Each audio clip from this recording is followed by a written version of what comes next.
Hello everyone. तो कैसे हैं आप सभी। जैसा कि आपको पता है, हमारे भारत देश के अंदर ऐसी बहुत सारी एनजीओज हैं जिनको विदेशी फंडिंग यानी कि विदेशी चंदा प्राप्त होता है, जिसका प्रयोग ये अलग अलग पर्पसेस के लिए करते हैं। लेकिन ऐसे बहुत सारी एनजीओज हमारे देश के अंदर हैं जिनको जो चंदा प्राप्त होता है उनका प्रयोग वो भारत के अंदर जो विरोधी ताकतें हैं उनको पनपने मदद करती है, उनको सहारा लगाती हैं, जिसके लिए FCRA 2.0 बहुत जरूरी हो जाता है। FCRA ऑलरेडी हमारे देश में मौजूद है, लेकिन FCRA में कुछ चेंजेस करने हैं जिसको 2.0 के नाम से जाना जाता है। और ये अमेंडमेंट बिल है जिसके अंदर कुछ चेंजेस करने हैं मौजूदा कानून के अंदर। तो इसलिए जो है ये बिल पेश करा जाना है हमारे मॉनसून संसद सत्र के अंदर, है ना। मॉनसून का जो संसद का सत्र चल रहा है उसके अंदर ये प्रस्तावित होना है, जिसको लेकर बहुत सारी एनजीओज में क्या हो रहा है, खतरा मंडरा रहा है। इसलिए आपने देखा होगा देश भर के अंदर जो अलग अलग एनजीओज हैं वो धरना प्रदर्शन दे रही है, इसका विरोध कर रही है। एज ए सिटीजन आपको पता होना चाहिए कि FCRA क्या है और जो संसद में ये बिल पेश होने वाला है, तभी तो आप पता कर पाओगे कि ये सही है या गलत। तो वीडियो एंड होने के बाद आप मुझे जरूर बताना कि आपको क्या लगता है, FCRA 2.0 लागू होना चाहिए या नहीं। देखिए, आगे बात करो, अगर आपसे पूछूं कि FCRA क्या है, तो FCRA बेसिकली एक कानून है जिसका मतलब क्या होता है, फॉरेन कंट्रीब्यूशन रेगुलेशन एक्ट। अगर हिंदी में बात करूं तो विदेशी अंशदान विनियमन अधिनियम, जिसका मतलब ये होता है कि ये कानून ये तय करेगा कि भारत में कौन विदेशी देश और विदेशी संस्थाओं से पैसा ले सकता है और उसका प्रयोग कैसे करेगा। यानी कौन जो है विदेशी संस्थाओं से या विदेशी देशों से पैसा ले सकता है और उसको यूज कैसे करना है, ये FCRA डिसाइड करता है। ठीक है। अब FCRA क्यों बनाया गया, अभी इन मनोरम FCRA की बात कर रहा हूँ, then मैं FCRA 2.0 की बात भी करूंगा और इसके अंदर समय के साथ क्या हुआ चेंजेस आए हैं उसकी बात भी मैं जरूर करूंगा। देखिए, अगर मैं बात करूँ FCRA क्यों बनाया गया है, तो FCRA जो है इसलिए बनाया गया है ताकि जो विदेश से आने वाला पैसा है वो भारत की जो पॉलिटिक्स है, जो राजनीति है, उसको प्रभावित ना करे, उनको इन्फ्लुएंस ना करे। लेकिन आपको पता होना चाहिए कि हमारे देश के अंदर फिर भी ऐसी विदेशी फंडिंग होती है जिससे क्या होता है, हमारे देश की राजनीति प्रभावित होती है। ठीक है, पॉलिटिकल हथकंडे अपनाए जाते हैं, देश की सुरक्षा के खिलाफ इस्तेमाल ना हो ये पैसा, गलत गतिविधियों में खर्च ना हो और जिस काम के लिए पैसा मिला है उसी में खर्च हो, कोई भी ऐसी विरोधी ताकतों में इन पैसों का यूज ना हो। ये FCRA जो है डील करता है इस चीज से। ठीक है। लेकिन फिर भी जो है ना, FCRA को और कठोर बनाने के लिए जो है ये बिल प्रस्तावित करना है, ये ध्यान रखना है। देखिए, FCRA कब आया है, तो 1976 में जो सबसे पहले FCRA कानून बनाया गया था। फिर 2010 की मैं बात करता हूं तो पुराना कानून हटाकर नया FCRA एक्ट लागू करा गया। आपको ये नहीं जानना है कि उस सब जब क्या क्या चेंजेस करे गए, जब जो मेजर चीजें चेंजेस करी गई हैं उसके अंदर मैं आपको बता दूंगा। ठीक है। अब जैसे कि 2020 में आ जाओ, इसमें बहुत सारे कई बड़े बदलाव करे गए जिसको हम आगे भी डिस्कस करेंगे। और 2026 जो कि अभी संसद सत्र के अंदर जो है जो चल रहा है उसके अंदर ये प्रस्तावित होना, यानी कि फिर एक नया संशोधन लाया गया है जिसे लोग FCRA 2.0 भी कह रहे हैं। अब आगे देखिए, अब FCRA से जुड़ी ना कुछ महत्वपूर्ण जानकारी जो आपको पता होनी चाहिए, जैसे कि फॉरेन कंट्रीब्यूशन क्या होता है, विदेश से मिलने वाला निम्नलिखित सभी मिलकर फॉरेन कंट्रीब्यूशन कहलाता है। जैसे कि पैसा हो गया, डोनेशन हो गया, कोई ग्रांट हो गया या कोई गिफ्ट हो गया या कोई फॉरेन सिक्योरिटी हो गई, ये सारा क्या है, ये फॉरेन कंट्रीब्यूशन होता है। ठीक है। अब अगला है फॉरेन सोर्स कौन होता है, तो विदेशी सरकार हो सकती है जहां से पैसा आ रहा है, कोई विदेशी कंपनी हो सकती है, कोई विदेश में बैठी NGO हो सकती है, कोई फॉरेन ट्रस्ट हो सकता है और कोई विदेशी नागरिक भी हो सकता है। ठीक है, कानून में दी गई परिभाषा के अनुसार तो विदेशी नागरिक भी हो सकता है, कोई विदेशी संस्था भी हो सकती है जो क्या कर रही है, बैक कर रही है हमारे देश में NGOs को अपने फायदे के लिए। ठीक है। अब आगे देखिए, किन लोगों या संस्थाओं को FCRA की जरूरत होती है। तो अगर कोई संस्था विदेश से पैसा लेना चाहती है तो उसे FCRA की अनुमति चाहिए होते, बिना FCRA रजिस्ट्रेशन के जो है वो पैसा नहीं ले सकती है। तो हर साल जो है नई नई NGOs जो है भाई FCRA रजिस्ट्रेशन कराती है। ठीक है, ये ध्यान आपको रखना है। तो देखिए भाई, उदाहरण के लिए NGO होती हैं, बहुत सारी ट्रस्ट होती हैं, बहुत सारी सोसाइटी होती हैं, है ना। धार्मिक धार्मिक संस्थाएं होती है, स्कूल होते हैं, बहुत सारे कॉलेज है, रिसर्च संस्था होती है और चैरिटी संस्था भी होती है जो क्या करती है, अ, पैसा लेती है फॉरेन से। ठीक है। अब ध्यान से मेरी बात सुनो जो मैं बता रहा हूँ मैं आपको, किन लोगों को विदेशी पैसे लेने की अनुमति बिल्कुल भी नहीं होती, जिनको जरूरत जो ले सकते हैं मैंने आपको पीछे बताया। कौन नहीं ले सकता, कोई भी पॉलिटिकल पार्टी नहीं ले सकती है, चुनाव लड़ने वाला उम्मीदवार जो है विदेश से पैसा नहीं ले सकता, वरना ये इस पे ये आरोप लगेगा कि जो ये चुनाव लड़ रहा है इसको विदेश से क्या मिल रही है, ताकतें मिल रही हैं, इसको पीछे सपोर्ट मिल रहा है, जिस वजह से जो है भारत के अंदर अपने हितों को पूरा करना चाह रहा है विदेश में बैठा कोई व्यक्ति, तो उसका क्या एक तरह से ये हथकंडा से कठपुतली हमारे भारत में बैठ के चुनाव लड़ रहा है ये, है ना। कोई सांसद, कोई विधायक, कोई न्यायाधीश जो है, कोई सरकारी कर्मचारी या कुछ समाचार से जुड़े व्यक्ति या मीडिया से जुड़े व्यक्ति जो हैं, वो जो है विदेशी पैसा नहीं ले सकते हैं, विदेशी चंदा नहीं ले सकते। ठीक है। अब देखिए एफसीआरए का जो रजिस्ट्रेशन है वो कैसे मिलता है संस्था को, जो है कोई भी संस्था जो कि एफसीआरए का रजिस्ट्रेशन चाहते हैं वो कैसे करेगी। संस्था को भारत में रजिस्टर होना चाहिए पहली बात, यहाँ पे वो भारत के अंदर ही है। फिर गृह मंत्रालय में आवेदन करना होता है, क्योंकि ये घरेलू मामला है, क्योंकि जो विदेशी फंडिंग आ रही है वो देश के अंदर ही यूज होनी है ना। आप लोग सोचोगे भाई कि ये तो मिनिस्ट्री वित्तीय मामला है, ये तो उसमें आनी चाहिए, नहीं। लेकिन इससे क्या होता है, देश के अंदर ही इसको यूज करा जाता है, और बहुत सारे जो पैसे मिलते हैं इनको, वो देश के अंदर अलग अलग चीजों में यूज करा जाता है। तो ये गृह मंत्रालय का हिस्सा ये आ जाता है। तो गृह मंत्रालय में रजिस्ट्रेशन के लिए आवेदन करना होता है, जरूरी दस्तावेज देने होते हैं, और जो जो नियम है एफसीआरए के उसको पूरे करने होते हैं, और मंजूरी मिलने के बाद ही जो है विदेशी पैसा आप ले सकते हो, जब रजिस्ट्रेशन हाँ पूरा हो जाता है। अब जो रजिस्ट्रेशन अगर करा लिया हमने तो कितने साल के लिए वैलिड रहता है, तो 5 साल के लिए वो वैलिड रहता है, और उसके बाद आपको फिर से रिन्यू कराना होता है। अगर मान लो कोई संस्था नहीं होती है, उसको रजिस्ट्रेशन कराना है, तो क्या होगा, तो वह प्रायर परमिशन ले सकती है, मतलब कि एक विदेशी संस्था से एक बार एक खास उद्देश्य के लिए पैसा लेने की अनुमति उसको मिलती है, अगर कोई नई संस्था है तो। ठीक है। तो क्या करना है उसे, वो पहले ही जो है परमिशन ले सकती है, मतलब कि एक विदेशी संस्था से एक ही बार वो कोई खास उद्देश्य के लिए पैसा ले सकती है, बार बार वो पैसा भी नहीं ले सकते नई संस्था, अगर कोई नई संस्था रजिस्टर्ड हुई है तो। यानी नई संस्था जो एक बार विदेशी संस्था से एक खास उद्देश्य के लिए विदेशी पैसा ले सकती है, अदरवाइज नहीं ले सकती है।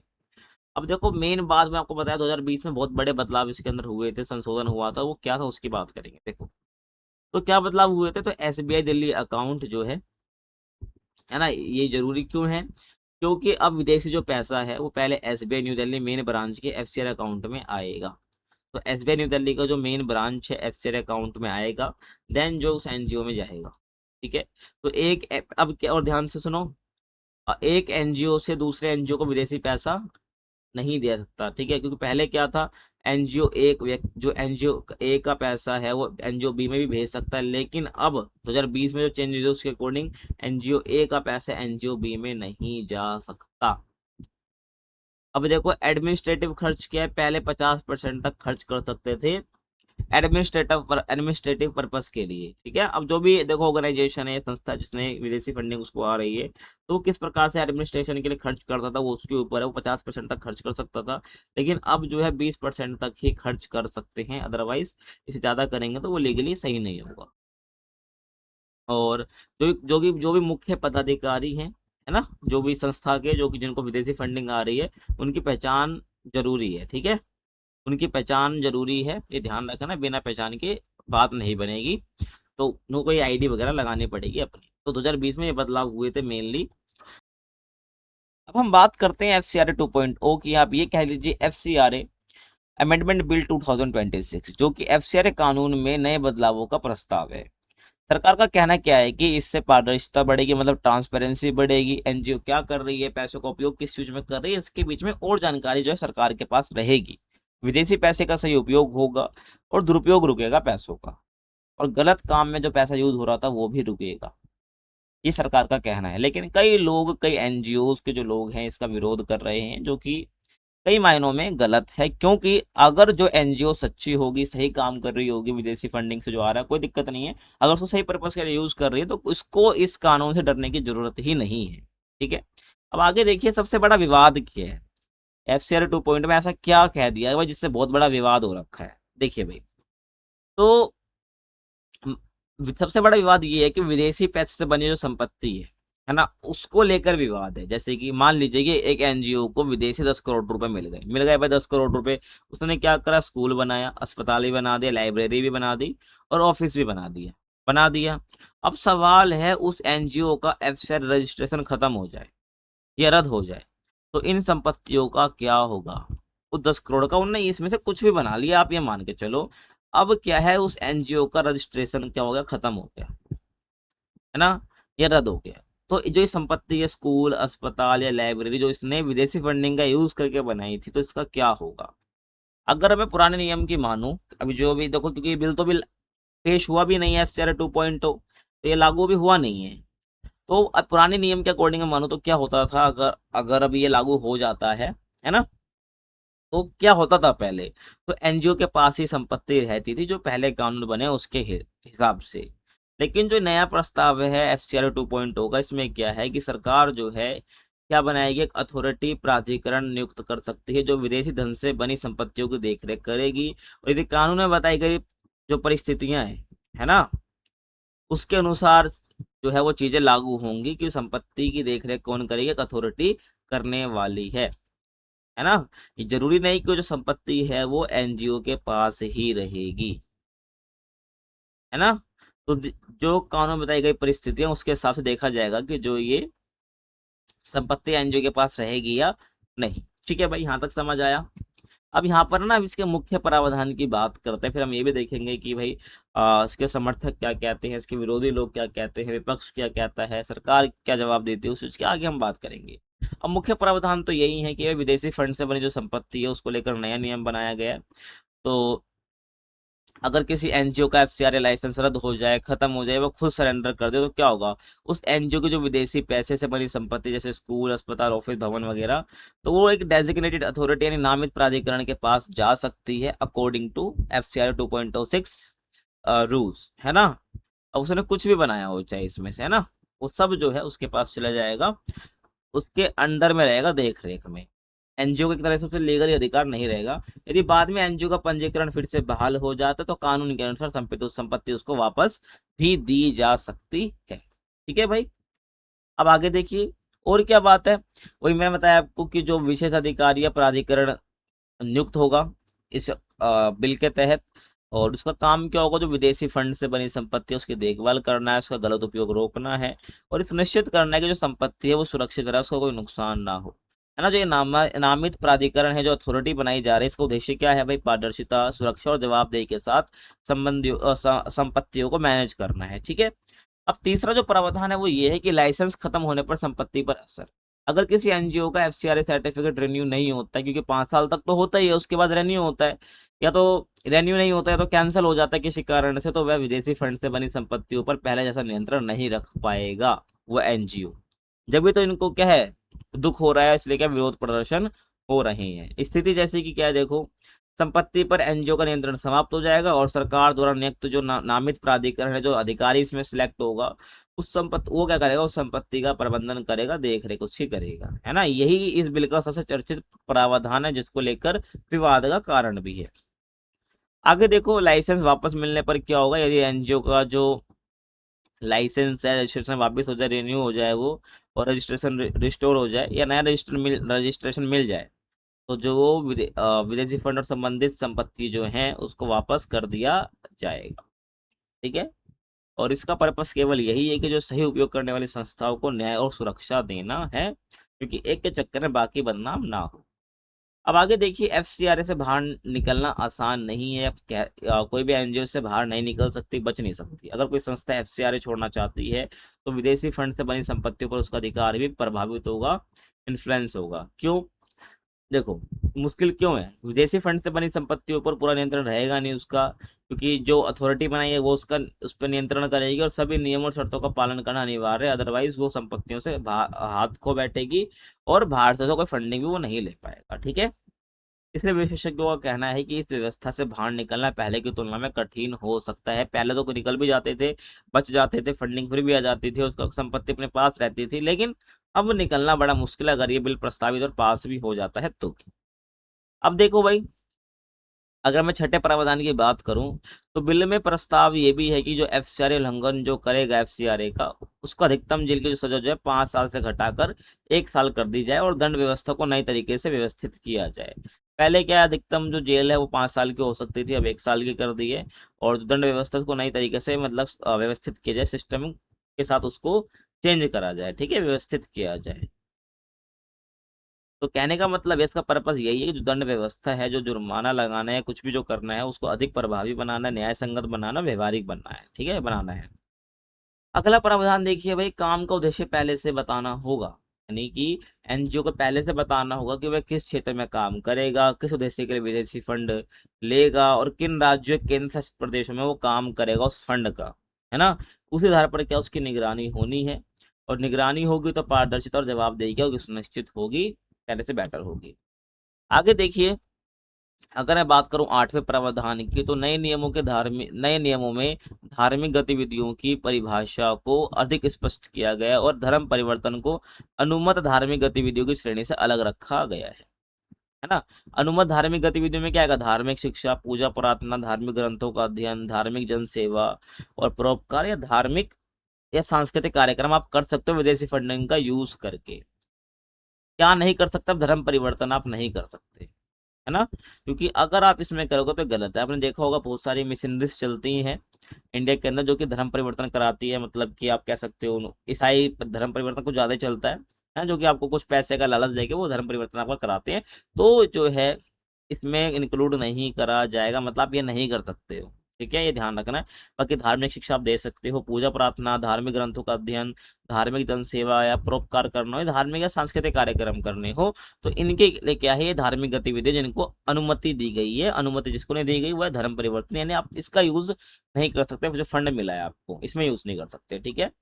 आगे देखिए, निगरानी और पारदर्शिता बढ़ेगी इससे, ये 9वां प्रावधान है। सरकार का कहना है कि इन बदलावों से विदेशी फंड का दुरुपयोग रुकेगा, हर रुपए का हिसाब होगा, जो हमारी नेशनल सिक्योरिटी वो मजबूत होनी है, और एनजीओ की जो है जवाबदेही बढ़ेगी, जो पहले नहीं होती थी। अब देखो भाई, इसके विरोध के, इसके समर्थन सबके हम बात करेंगे। प्रावधान तो मैंने आपको बता दिए हैं। तो विरोध करने वाले क्या कह रहे हैं, विरोध करने वाले ये कहते हैं कि सरकार एनजीओ की संपत्ति पर नियंत्रण पा सकती है, सरकार का अधिकार बहुत ज्यादा बढ़ जाएगा, एनजीओ जो है फ्रीली काम नहीं कर पाएंगे, और विदेशी संस्थाएं जो है भारत में दान देने से डर सकती हैं, और विदेशी संस्थाओं से पैसा नहीं आएगा, और एनजीओ बंद हो जाएंगी, है ना। ऐसा विरोध करने वाले कह रहे हैं। और सामाजिक कार्य जो है प्रभावित हो सकते, जो पहले चलते थे इन एनजीओ के थ्रू, ये विरोध करने वाले कह रहे हैं। लेकिन सरकार क्या कह रही है भाई, किस चीज को, क्या बात है, क्या डिफेंड कर रही है अपने आप को, देखो। सरकार का उद्देश्य किसी की संपत्ति छीनना नहीं है, विदेशी पैसे का दुरुपयोग रोकना जरूरी है। तो जो पैसा आ रहा है वो गलत काम में तो उपयोग नहीं हो रहा है, गलत काम करने वालों पर कार्रवाई होगी, और ईमानदार एनजीओ को डरने की जरूरत है ही नहीं। अगर उसका रजिस्ट्रेशन खत्म हो जाता है फिर से रेन्यू करा ले, कोई दिक्कत थोड़ी है। और ईमानदार एनजीओ को डरने की जरूरत है नहीं, और राष्ट्रीय सुरक्षा सबसे ज्यादा जरूरी है, सबसे ज्यादा। इस वजह से जो है सरकार ये बिल लेके आ रही है। अब देखो, अब विपक्ष का आरोप और सरकार का जवाब भी क्या है, क्योंकि विपक्ष कुछ आए देश के अंदर बिल और विपक्ष ना बोले तो हो ही नहीं सकता। तो विपक्षी दलों का कहना है कि जो कानून है बहुत सख्त है, इससे सरकार को ज्यादा अधिकार मिलेंगे, और लोकतंत्र और जो नागरिक समाज है ना, वो कमजोर हो सकता है। लेकिन सरकार का क्या कहना है कि सब यह कानून सभी पर समान रूप से लागू होगा, इसका उद्देश्य केवल निगरानी और अकाउंटेबिलिटी, जवाबदेही बढ़ाना है, और विदेशी पैसे का सही उपयोग सुनिश्चित करना है।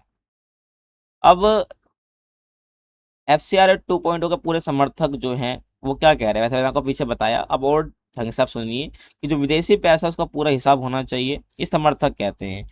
फर्जी एनजीओ जो हैं वो बंद होंगे, क्योंकि उनका सच सामने आएगा। आतंकवाद या गलत गतिविधियों में पैसा नहीं जाएगा, क्योंकि आपको क्या पता है कि जो पैसा बाहर से आ रहा है वो किन काम में यूज हो रहा है ना। क्योंकि कोई अथॉरिटी वगैरह है जो ये चेक करेगी कि जो संपत्ति ये बनाई जा रही है, कुछ भी काम करा जा रहा है, वो किस पर्पज के लिए यूज हो रहा है ना। और देश की सुरक्षा से मजबूत होगी, और जवाबदेही और पारदर्शिता बढ़नी है अपनी। लेकिन विरोधी क्या कहते हैं कि बहुत ज्यादा शक्ति सरकार के पास रहेगी, छोटे एनजीओ पर बर्डन बढ़ेगा, बंद हो सकते हैं, और सामाजिक कार्य प्रभावित होंगे, विदेशी दान भी कम होगा, और इससे एनजीओ का नुकसान है, और नागरिक समाज की स्वतंत्रता है, जो फ्रीडम है, उस पर भी असर पड़ सकता है, ठीक है। तो ये थी वीडियो जो कि FCR 2.0 को लेकर थी। आई होप आपको समझ आया होगा सब कुछ। फिर भी आपको कुछ समझ नहीं आया तो आप कमेंट जरूर करिए, और आप किस टॉपिक पर वीडियो देखना चाहते हैं प्लीज़ आप कमेंट में जरूर बताना, और आप FCR 2.0 को लेकर आप क्या सोचते हैं इसके बारे में अपना ओपिनियन जरूर बताना। और चैनल पर नए हो तब सब्सक्राइब जरूर कर सकते हैं। मिलते हैं आपसे अगली वीडियो में, तब तक के लिए थैंक्स फॉर वॉचिंग।